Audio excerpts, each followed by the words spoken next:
अब अपने भृकुटी के बीच में ध्यान करते हुए 2 मिनट तक चुपचाप बैठे रहना है और जो शरीर में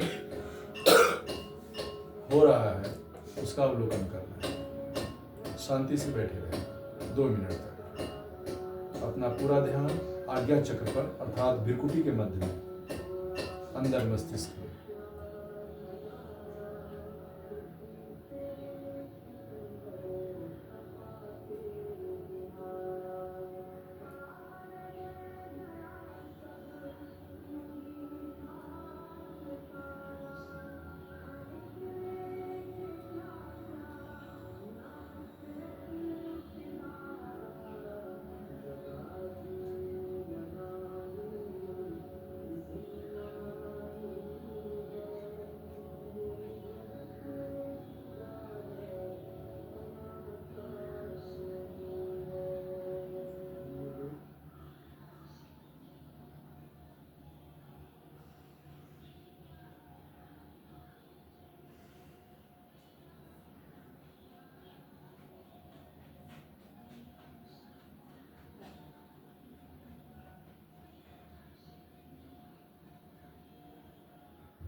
आज्ञा चक्र पर ध्यान करते हुए प्रार्थना करेंगे एक साथ।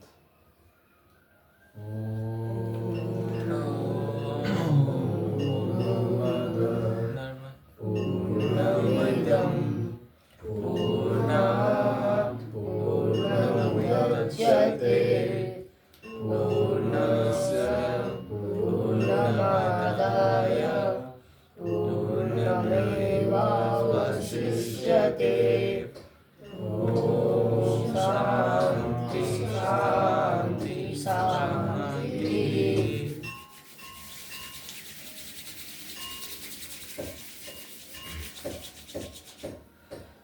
समाप्ति। इस प्रकार से प्रतिदिन आप 10 मिनट सुबह में फ्रेश होने के बाद स्वहम ध्यान को करेंगे तो आपका कंसंट्रेशन काफ़ी हाई हो जाएगा, आपका मेमोरी पावर बढ़ेगा और दिन भर आप अपने लक्ष्य के प्रति अग्रसर होते रहेंगे। धन्यवाद।